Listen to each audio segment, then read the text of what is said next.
Today we talk about how can you enable light mode on your Pawns.App. We're going to figure out the solution or know how you can do that on your app.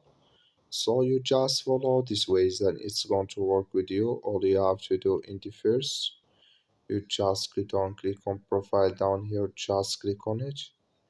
When you click here on profile, it's going to take you to your profile. It's going to show for you like this. You go here above this sign, click on it. So then it's going to take you to this list. You click here on preferences, just click on it. So then it's going to show for you a list like this. Click here on appearance, just click on it.